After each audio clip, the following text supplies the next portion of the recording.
Hello friends, Koolio here and welcome back to the channel. Guys, we are checking out the new legendary event going on in Pokemon Masters. It's called the Dragon That Rules the Sky. Rayquaza is the Pokemon sync pair to go for. Now, it has been a long time since I've actually played Pokemon Masters. At the time, I was covering it like almost every single day. This was a game that I really loved, but eventually it got really tedious. The grind was like really heavy. The rewards that they were giving were pretty lackluster, and the end game content at the time was lacking. But the game has made some significant improvements and changes since the last time I played. So this is going to be sort of like, is Pokemon Masters worth returning to? Like, is this the time to jump into the game? And I gotta say, there have been some absolutely amazing changes that I've seen to the game so far. But before we get into all of those changes, let's head on over to the legendary event. I just went through and I played through the whole thing, and I have been able to go and collect all of the vouchers that I need to unlock Rayquaza. Now, the crazy thing is it only took me, I want to say maybe 20-30 minutes tops in order to unlock this character. And for someone who's brand new to the game, someone who's never played the game before, jumping into it now, I would say within a couple of days, you'd probably be able to get a team together to go through and complete all of these stages and unlock Rayquaza. Now, this, like, honestly, he is one of my favorite all-time Pokemon. I would probably say he is my second favorite Pokemon. Houndoom is my number one, but he's definitely a number two. So Zinnia, this is the story we just went through and we played it. So I hope my feelings got through to you in the end. You and Rayquaza were great. Kukui, oh yeah, and that battle was the most fun I've had in a long time, cousin. Bye-bye. Good stuff. Anyway, I guess it's about time for us to hightail it out of here. I honestly can't believe, like, I know they've had a lot of events since the game, since the last time I actually played the game, but this was the one that kind of drew me back into wanting to play it because, again, Rayquaza is literally one of my favorite Pokemon. So I was like, let's just do it. Let's just jump in, and I maybe will make a video. But then once I saw all the changes, I was like, yeah, let's do a video on this game. But wait, are you saying you want to join Koolio's team and compete? Yeah, that's exactly what I'm saying. I honestly can't believe that they are giving out a character like this for free. Like, it's awesome. Like, you don't have to do any of the gacha summons in order to get them. So I know they've been doing that for other characters as well. Nice. So I'm really glad to see that they've been including a lot of brand new legendary Pokemon into the game that are really easy to get, so people aren't like so heavily focused on the gacha. And they've also been giving out quite a lot of free rewards. Like, I just jumped in and I have a lot of gems, so we might be able to do a summon. So here we go. I see. A new story, huh? I'm not sure where the story's going or what my mission is yet, but if Rayquaza and I are the star of the story, it sounds like it's gonna be a fun one. Hey. You wanna know what kind of story it's gonna be? You could use some imagination. I guess I could. That's awesome. Like, that is so cool.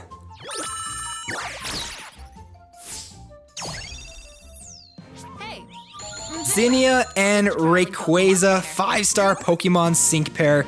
That is fantastic. You've completed the story portion of this event. Power up your new teammates with special new event items now exchangeable in the shop. Now, see, I really like this event, and I know, again, I know they've done events like this in the past where you can go through, you can play it fairly quickly to unlock the really amazing legendary Pokemon, and then all of the other stuff that you are going to do and compete in it is to power up that specific Pokemon. Now that we've actually added them to our team, let's go and see if we can't level them up a little bit and hopefully eventually be able to add him onto our team. He is a flying dragon type. Can I get him all the way up to... Yeah, I totally can. Max level. Level 40. Feels good to be the best.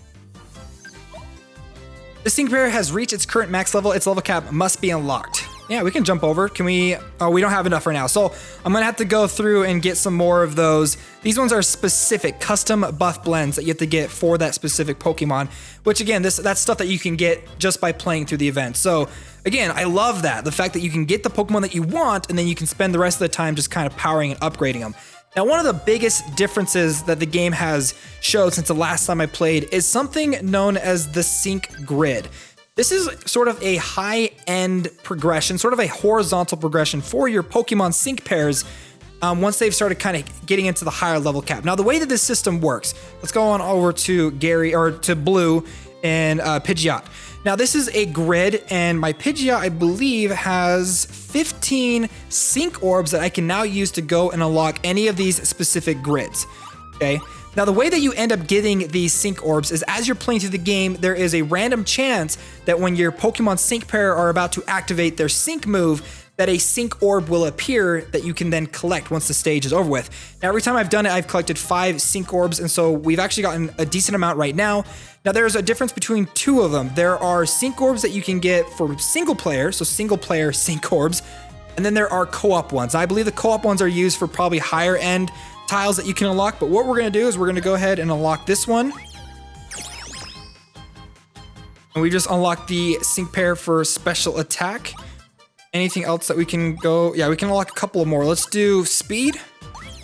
Now, I'm a really big fan of games that have horizontal progression, where it's not just about like the basic grind, but you can go through and get little things that increase stats here and there. I actually really, really like that. So we've gone through and we've activated some of these sync tiles. I believe once we go through and activate all of these, more will then be unlocked.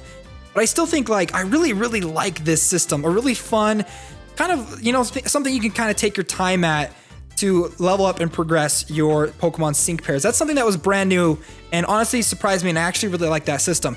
Now, another thing that they added is the bingo, the mission bingo. Now, this is another really interesting thing. As you play through, as new missions come or are unlocked and every week resets, you unlock these special missions that you can go through and complete.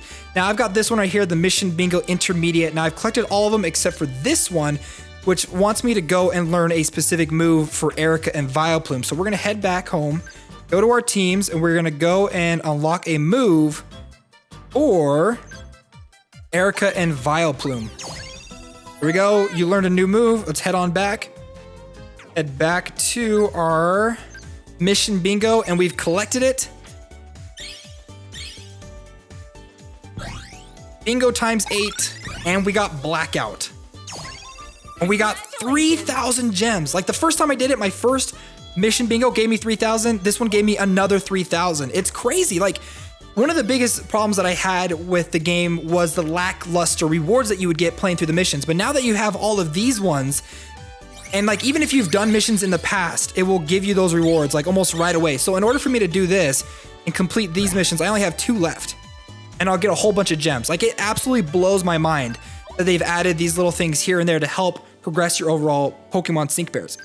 So for this one, I just need to add a friend to my list and then level up Sharon and Statland. Kind of a fun way too to kind of branch out all of your resources and work on different sync pairs and stuff like that. Again, like I really, really like that system. It adds more rewards, a lot more stuff for us to do. On top of that, let's go over to the training area. One of the other big things that I've noticed is, I want to say it was the level up course. Yeah, actually, let's go to the strike course. This is the one that I noticed it. Now, before you could only go up to very hard, but now they've included super hard and ultra hard, and there may even be one beyond that. But I love the fact that now they're adding even harder content on top of some of those, giving you even more rewards, hopefully kind of alleviating that grind, but also giving us more in-depth challenges. So is the game worth coming back to? Honestly, yeah, like I'm probably gonna be playing this game a lot now because there's now so much stuff to do. I got Rayquaza, I'm definitely gonna be leveling them up, and honestly, the game has improved significantly since the last time that I played. And look at all these rewards that I've got sitting in my bank right now in my present box. Let's go ahead and just collect all those. I just jumped into the game today, had no gems at all, and I now have 7,220. So that's enough to give me at least 2 10 times sync pairs for the new Koolio Spotlight. So again, that's really, really cool. They've also added other stuff in the exchange items. There's a bunch of things that you can get now as you go through and just kind of go and daily grind and get more and more Rayquazas. There's daily ones, monthly. I mean, a lot of this stuff did look familiar from before, but I feel like there's a lot more useful items that you can now exchange for. Absolutely fantastic. So there you guys go. Pokemon Masters, is the game worth coming back to? Yeah, I recommend you guys coming back, checking it out, specifically, even if it's just to jump in real quick and unlock Rayquaza. Like, he's literally one of the coolest legendary Pokemon out there. Where are they? Where are they? Where are you at, Rayquaza? You up at the top? Where is he? Oh yeah, I can't level him up because I just level him up to the max. All right, well, there you guys go. Hopefully you enjoyed this video. If you did, make sure to hit that like button and subscribe for more mobile gaming videos coming soon. Also, if you guys want to see more videos for Pokemon Masters, let me know down below. This was kind of like a classic on the channel. We had a lot of fun when it first came out, and then obviously kind of died down a little bit, but maybe the game has improved so much and the player base is starting to come back. That'd be awesome. Well, guys, thanks so much for being here. My name's Koolio, and I'll see you next time.